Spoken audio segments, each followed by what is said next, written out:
You need to stop using synonym lists you found online. They're killing your IELTS writing score. Here's what happens. A student downloads a list of band 9 synonyms, memorizes words like homo sapiens, multitudes, offspring, uses them in their essay, and the examiner immediately knows this person doesn't understand what they're doing. At IELTS Advantage, after marking thousands of essays, I can spot students who memorize synonym lists within the first few sentences. Today, I'm going to reveal the 5 most common words in IELTS writing and show you which synonyms will destroy your score versus which ones are actually safe to use. And I'll explain the thinking process that band 8 and 9 students use, that band 5 and 6 students completely miss. So without further ado, let's jump into it. We're going to look at the 5 most common keywords that you'll find in IELTS writing, and more importantly, what are their synonyms. So we're going to reveal these 5 most common words, and then we're going to tell you what loose synonyms are. So these are synonyms that don't mean the same thing really as the keywords, and you do not want to use these. And then we're going to show you close synonyms. These are words that you can use. So it's not only useful to know what these 5 common words are, it's even more useful to know what not to do, because these can, as I said, lower your score. And then it gives you more confidence to just use these words, learn these words, and then you can vary your vocabulary as much as possible. And what I'm also going to do is explain to you why you cannot use these words and why you can use these words. This is really the difference between someone who's at a band 5 or a band 6 and someone who's getting a band 8 or a band 9. They understand why you cannot use these words and why you can use these words. So understanding these is really going to make the difference between you struggling at a 5 or a 6 and improving your score to 7 and beyond. And I'm not just going to give you a list, because just giving you a list doesn't help you understand why. So I'm going to explain everything. And how did I do this? Well, I have marked thousands of essays, and there's some software that we use that you can put all the essays in there and it will tell you the most common words. So these are the most common keywords that come up in essays. So without further ado, number 1 is people. Okay, so what are some synonyms that you should not use in your essays? Well, the first one is homo sapiens. This is an overly academic, overly scientific way to describe people. The only context that you would use homo sapiens in is if you're trying to differentiate people from other species, and we're not doing that. So it is a synonym, but it is not appropriate to use it because it is not the right context to be using such a word in. So anything overly scientific, overly academic, very, very specific, you're not going to use that for a very general term, which is people. You would also not use words like residents, citizens, locals, or natives. The reason why you wouldn't use these 4 terms is these don't really mean the same thing as talking about people generally. Residents are people, but they have residency in a specific country or a specific area. It is a little bit too specific. Same with citizens. These are people who have citizenry of a specific country, whereas people, we're talking about that in general. Locals, again, just the local people in an area. Natives, again, very, very specific meaning. Now, all of these things are people, but the meaning is not really the same in this context. The question will ask you about people in general. You're not going to be using these because they are a subset of the larger group. You also wouldn't use, a common one I see is men. You're leaving out 50% of the population there. And then ones that we commonly see that lead to grammatical errors, ones, peoples. These just lead to lots of grammatical errors, so you would avoid these. And then others that are just not really accurate at all, masses, multitudes. Masses, multitudes, this is an example of a person, a student or a teacher that has just blindly looked up synonyms of people, and they see masses, they see multitudes, and they think, oh, that sounds very fancy, that sounds high level, I'll use that and impress the examiner. It is a fancy high-level word, but it doesn't really mean the same thing as people in this context. So you have to be very careful by looking at these lists that lots of schools, lots of teachers, YouTubers produce, and you're like, oh, great, I'm going to use multitudes and get a band 9. You aren't. It is going to lower your score because it doesn't really mean the same thing. So how are you going to know if something means the same thing? Well, you look it up in a dictionary. Look up the meaning of masses, multitudes, residents, citizens, and look up the meaning of people. Does it mean the same thing?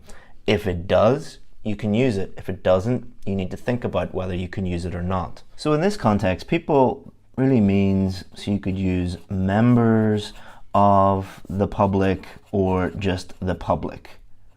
The public is generally people. You could use individuals. So we're talking generally about people, but we're calling them individuals. We're not talking about an individual person. It's more of a plural of the people in general. You could also say members of society. You might be able to use men and women at a push, but remember, we're talking about people in general. Men and women really refers to adults. People includes children as well. I would only really use this if maybe you couldn't think of anything else, but I'm going to put it in here. Same with, I'm putting it in brackets because it's borderline humans or human beings. It's a little bit like Homo sapiens. It's not as scientific. It's not as academic. Really, you want to think about the context. Are you able to talk about things related to humans, human beings? It depends on the topic that you're talking about. That's why I'm putting that in brackets. And you can also use referencing as they. So once you establish the context, you can use they. Referencing is very important. So if you're talking about people, they. If you're talking about one of the other keywords that will reveal, it could be it, if you're talking about something else. Okay, the next one is a subset of people, children. Very common to get questions on education. Okay, so ones that you shouldn't use: kids, youngsters, anything really informal. Now, these would be fine to use in the speaking test. The speaking test is less formal. During the writing test, task 2, both academic and general training, you want to avoid really informal words like this. Then overly academic, overly scientific, offspring. You would only really use this in the context of mostly talking about animals, and in a very, if you were writing a biology essay, you might use offspring, but we're writing normally in task 2 about children and schooling and their education, or maybe the effect of technology or things like that on children. We're not really going to use offspring. And then we have words that don't really mean the same thing as children. So young people can mean anything from babies up to maybe 30 years old. So it is not really accurate. A 25-year-old is a young person, but they are not a child. Generally, around the world, the definition of a child is someone under 18. Differs from country to country, but generally 16, 18, anyone under that age is a child. And then we also wouldn't use teens. We wouldn't use adolescents because that is a more specific subset of children. Teens are people from 13 to 19. Children is baby up to 18. Same with adolescents. Those are people that are going through puberty, again from around 13 up to 16 or something like that. We're not going to use that because it is not accurate. They are children, but not all children are teens. Not all children are adolescents. What can we use? Well, very simply, we can use child or a child. Juveniles. Juveniles, children, means the same thing. Minors, so minors are people under 18. Children are people under 18. Just make sure you get the spelling right.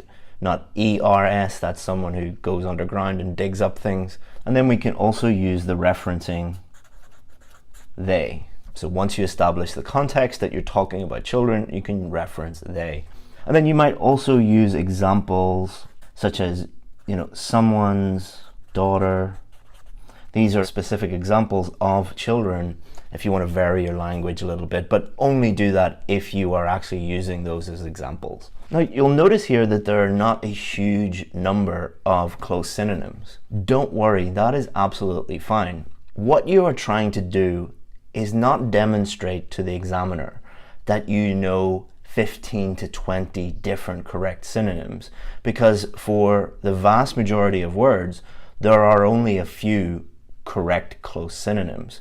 What you are demonstrating to the examiner is you have the ability to vary your language as much as possible. That does not mean vary it every single time.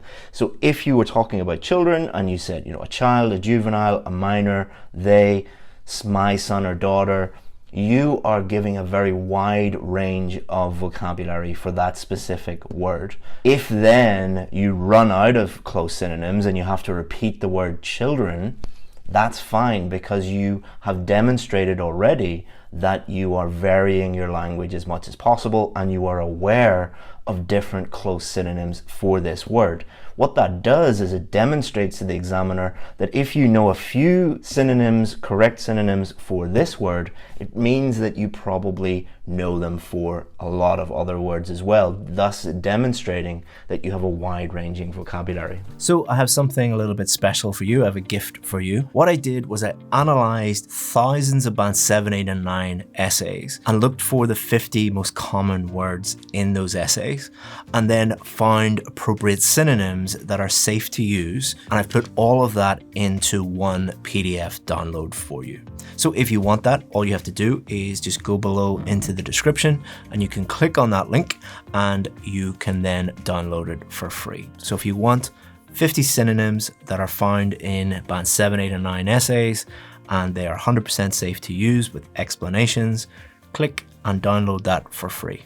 Now, the third most common word is time. This is an interesting one because people know what children means. Generally, people know what people means. But time can mean many different things. As a noun, it can mean all of the time in the past, present, future of all of existence in the universe. Or as a noun as well, we could talk about a point in time. So today is a point in time. Yesterday was a point in time. Or as a verb, time could mean to schedule something or to measure something, to say, well, could you time the IELTS Task 2 essay that I'm doing? So you need to be aware, is it a noun, is it an adjective, is it a verb? And then within that, some words have different meanings. So what you cannot do is just look at a list of words that someone gives you online and then immediately use these. Memorize these without thinking about them and then use them on test day and think, I'm going to get a band 9 because this list was called band 9 words. You are not going to be able to do that. Again, this is the difference between a band 6 or a band 5 student and a band 8 or a band 9 student. They are actively thinking about what they're doing. Memorization is the opposite of thinking. So the one word that you should never use is the misspelled word that we always see, nowadays. Nowadays, people think that they are talking about a point in time, today, but they misspell it and they use this as the very first word in their essay. You are demonstrating to the examiner that you have really just memorized a bunch of words, you've memorized a bunch of essays, and that's really clear to the examiner in many ways, but one of the ways that examiners are trained to spot this is there will be common keywords that are misspelt. A band 8, a band 9 student is not misspelling this word because they are actually thinking about what they're doing and checking their spelling. Band 5, band 6 students, either because they don't know how to spell, and there's nothing wrong with that, or what is wrong is people that have been trained to memorize words, phrases, essays, they make these key mistakes. If you use this in your first word, the examiner immediately is thinking this person doesn't know what they're doing. So generally we will be talking about a point in time. Often we're talking about the past or the present or the future. So you could talk about a period of time, you could talk about an era, you could talk about an age, or you could use a word such as presently. But again, make sure that you are using these words in the right context, the spelling is right, the grammar is right, You know how to use them, you're aware of what these mean. Fourth most common word, company. Often comes up in questions about different companies, businesses, but also comes up a lot in examples and things like that. So this one is a good one to think about because there are many synonyms that don't really mean the same thing as company. For example, corporation. Corporation in general is talking about huge public companies such as Apple, Samsung, British Airways. These are huge companies that are listed on public stock exchanges. IELTS Advantage is a company, but it is not a corporation. IDP is a company and it is a corporation. Firm in general, that is like an accountancy firm, a legal firm. This is normally a group of partners that have a partnership within a business. Doesn't really mean the same thing as company. So I used to be a lawyer and I worked for a legal firm, but it wasn't a company. I actually used to be a company lawyer. So if you disagree with me on any of this, I probably know a little bit more about it than you do. Same with an organization. An organization is very broad. A club can be an organization. A football team can be an organization. Doesn't necessarily mean that it's a company. Same with manufacturer. Okay, if the company that you're talking about manufactures things, then it is a manufacturer. But if it doesn't, like my company, IELTS Advantage, doesn't manufacture anything, so it is not appropriate. Same with an agency. Again, that's a specific type of company. If you're talking about an agency or a corporation, you can use these. But if you're talking generally about companies, then they probably will not be appropriate. So you need, again, the difference between Band 5 and Band 6 and Band 8 and Band 9 is thinking. The easiest way, business, company, same thing in this context. You can also change the form of the word. So we can go from singular to plurals. So we might be talking about different companies. That is a different word. You're demonstrating to the examiner that you know that this is singular and this is plural. Again, demonstrating to the examiner that you know what you're doing. Or we could add in a possessive. So maybe we're talking about a company's profits. Same word, different form of the same word. Or we could use a business's profits or businesses plural. Referencing, we might talk about it or we might talk about they. Examples, you could use the names of companies such as Apple as a company. If you're using that as an example, you're varying your language. Again, don't spend a huge amount of time worrying about, I need 10 other synonyms. Just learn the basics. And there are always exceptions. So you might be talking about a corporation if it's about Apple. You might be talking about a manufacturer if you're talking about Samsung. They manufacture lots of stuff. But again, always think about the context and the meaning and what you're actually talking about. Do not blindly list words. And the fifth most common one is parents. Again, very common because you will often get questions about education, about health, talking about parents, talking about children. Okay, so I won't talk too much now because the same principles apply. Ancestors doesn't mean the same thing. Creator, the context is just not appropriate. You would never turn up to your house and say, "Hello, creator," to your father. Sire, we would talk about sires maybe when we're talking about horses. Guardians is more a general term for someone who takes care of someone. This specifically is about, biological parents. Could also be adopted parents and things like that, but we're getting into the weeds. We're getting a little bit too technical. You need to avoid these debates that I often see students having where they will debate for 20 minutes minute differences in words. And then, mom and pop or whatever, you can use that in the speaking test. You shouldn't use it in task 2. Very simply, keep it green for go, mother and father, and they or them for referencing. Okay, so let's summarize. Avoid things that don't mean the same thing. Ancestors and parents, citizens and people, just doesn't mean the same thing. Avoid overly scientific or overly academic, such as Homo sapiens, sire, offspring, and avoid informal. Kids, youngsters, for example. And also avoid, anything not 100% sure about. Oops, sorry. On test day, if you can think of something but you're not, maybe that means the same thing, maybe it doesn't. If you're not 100% sure on the meaning, on the grammar, is it appropriate to use this word, the formality of this word, don't use it. If you have a choice between repeating the word and using something that's wrong, this will lower your score far more than just repeating the word. Because if you repeat the word, you are grammatically correct. Your vocabulary is correct. You're not demonstrating to the examiner that you have a wide range, but that is much, much better. So the best is to use these. Second best, use these.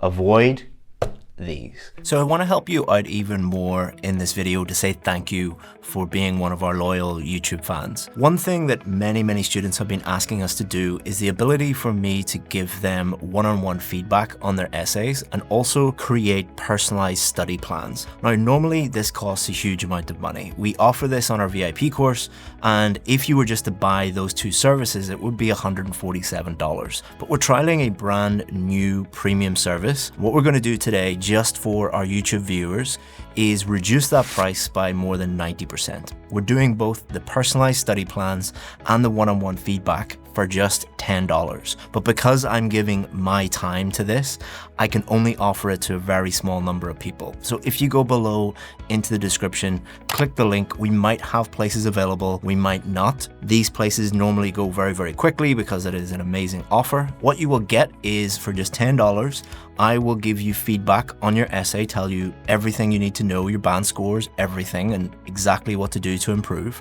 And I will make you a full IELTS study plan, telling you exactly what to do step by step, day by day, before your test, so that you can fully prepare. Normally this costs more than $147, but today it is just $10. I can't guarantee there will be places available, but if you go and check it out, take one before they are all gone. Okay, so hopefully by now you understand the difference between synonyms that you should use and synonyms that you should not use. But here's the problem. Knowing what not to do is completely useless if you don't know the right synonyms to actually use in your essays. Most students avoid the bad synonyms, but then they just repeat the same word over and over again. They get stuck on test day because nobody ever showed them the correct alternatives. I made this video to solve that problem. I analyzed 100 real band 7, 8, and 9 essays and found the 50 most common words and their correct synonyms that actually work. So you'll never have to guess or repeat words again. Click on this video and enjoy.